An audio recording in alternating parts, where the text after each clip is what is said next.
जय हिंद दोस्तों। इससे पिछले के 2 वीडियो में हमने प्रमुख चिन्हों के बारे में पढ़ा था। आज हम लोग प्राकृत संख्या और पूर्ण संख्या, सम संख्या, विषम संख्या, ये सभी संख्या के बारे में जानने वाले हैं। तो चलिए वीडियो को स्टार्ट करते हैं। प्राकृत संख्या को अंग्रेजी में नेचुरल नंबर कहा जाता है। आपको देखिए जिस तरह से लिखा हुआ है इस तरह से समझिए, और बोर्ड एग्जाम में आपको इसी तरह से लिखना है। तरीका आपको सीखना है।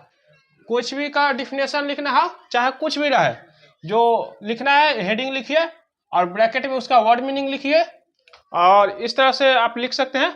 और यहाँ छोड़कर देखिए, आपको यहाँ से नहीं स्टार्ट करना है। अगर आप यहाँ से स्टार्ट कीजिएगा तो ये जो डिफिनेशन है और यहाँ से स्टार्ट कीजिएगा, फिर इसके नीचे यहाँ से लिखिएगा तो पता नहीं चलेगा। इसलिए यहाँ आपको छोड़ देना है। इसके सामने यानी इसके नीचे यहाँ से स्टार्ट करना है और बढ़ते हुए फिर आपको यहाँ से आपको लिखना है। इससे आपको क्या होगा फायदा, यहाँ का एक लाइन जो है यहाँ से यहाँ तक छूट जाएगा, और खाली हो जाने की वजह से एग्जामिनर को यानी टीचर को स्पष्ट नजर आएगा। ये वाला हेडिंग तो स्पष्ट नजर आएगा तो आपको अच्छा अंक मिलने की संभावना है। तो चलिए, प्राकृत संख्या यानी नेचुरल नंबर, गिनती की संख्या प्राकृत संख्या कहलाती है। ठीक, गिनती हम गिनते हैं। मान लेते हैं यहाँ पर 10 आदमी खड़े हैं, तो हम कैसे गिनेंगे? 1 2 3 4, इसी तरह से जो पहला आदमी है उसे 1 कहेंगे, एक आदमी। तो 0 से स्टार्ट नहीं कर सकते। 0 मतलब कुछ है ही नहीं, जो आदमी है ही नहीं यहाँ पर, उसे हम 0 कैसे 0 कहेंगे ना, तो वो गिनती में नहीं आएगा। हम कहेंगे कितना मार्कर? 1। तो मिनिमम 1 मार्कर है और स्टार्ट किए तो 1 से किए, यानी गिनती जो है 1 से स्टार्ट होती है। तो 1 2 3 4 5 6 7, इस तरह से मतलब 1 से शुरू होकर कहीं तक भी संख्या जाए, उस सभी संख्या में से कोई भी संख्या उठा ले वो प्राकृत संख्या है। हम कहेंगे 50 क्या है? प्राकृत संख्या। ठीक, तो 1 से स्टार्ट होने वाली सभी संख्या प्राकृत संख्या, लेकिन माइनस में नहीं होना चाहिए। देखिए यहाँ पर किसी में भी माइनस नहीं लगा हुआ। हम कहेंगे कि -1 क्या प्राकृत संख्या है? तो यह नहीं होगा। ठीक, आपको ध्यान में रखना है। गिनती की संख्या है यानी जिसे हम गिन सकते हैं। क्या आपने कभी माइनस में गिना है? नहीं। अब देखिए आगे जो है पूर्ण संख्या, इसे अंग्रेजी में होल नंबर कहा जाता है। WHOLE, होल मतलब पूर्ण, होल नंबर। ठीक, इसी तरह से आपको लिखना है। और यहाँ छोड़कर इसके नीचे प्राकृत संख्या के परिवार में शून्य यानी 0 को मिला देने पर वह पूर्ण संख्या का परिवार हो जाता है।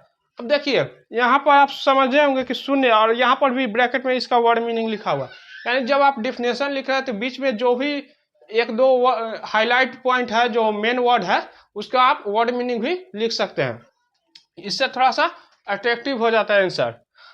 तो यानी प्राकृत संख्या जो है, इसके बारे में समझे, 1 2 3 4 ये सब प्राकृत संख्या हुआ। उसी के परिवार में हम केवल 0 को ऐड कर दें, ऐड मतलब जोड़ना नहीं, मतलब सम्मिलित कर दे, उसे मिला दे, तो वह परिवार जो है अब पूर्ण संख्या का हो जाता है। यानी 1 2 3 4 था, 1 से स्टार्ट करते थे तो यह प्राकृत संख्या होता था, लेकिन अगर हम 0 से स्टार्ट करें तो यह पूर्ण संख्या हो जाएगा। ठीक, चलिए स्क्रीनशॉट लीजिए।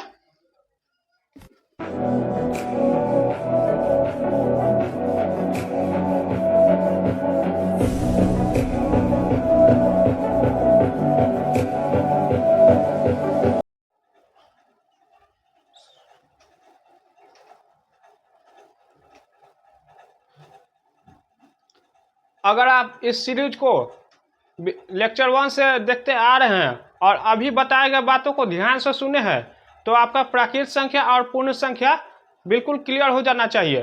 तो एक क्वेश्चन का आंसर आपको देना है। 0.5 जो है प्राकृत संख्या है या फिर पूर्ण संख्या, या फिर जैसे कह सकते हैं कि 0.8 है, ये नेचुरल नंबर है या होल नंबर। ठीक, कोई भी संख्या जिसके आगे 0 लगा हुआ, 0.5 हो गया, 0.2 हो गया, ये प्राकृत संख्या है या कि पूर्ण संख्या।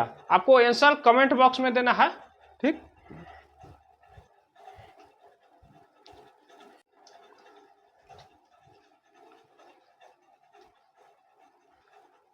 अब हम पढ़ने जा रहे हैं सम संख्या के बारे में, जिसे अंग्रेजी में इवन नंबर कहा जाता है। EVEN, even number.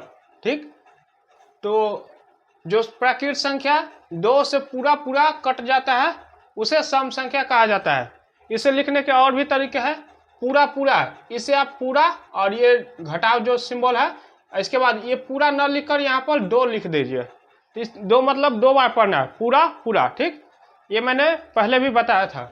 और देखिए, उसे सम संख्या कहा जाता है, इसके जगह आप वह सम संख्या कहलाता है, इस तरह से भी लिख सकते हैं। कई सारे तरीके हैं, लेकिन सभी का मतलब जो है एक ही रहता है, ठीक। मतलब नहीं बदलता है, ठीक। अलग अलग किताब में आप अलग अलग तरह से लिखा हुआ देखेंगे।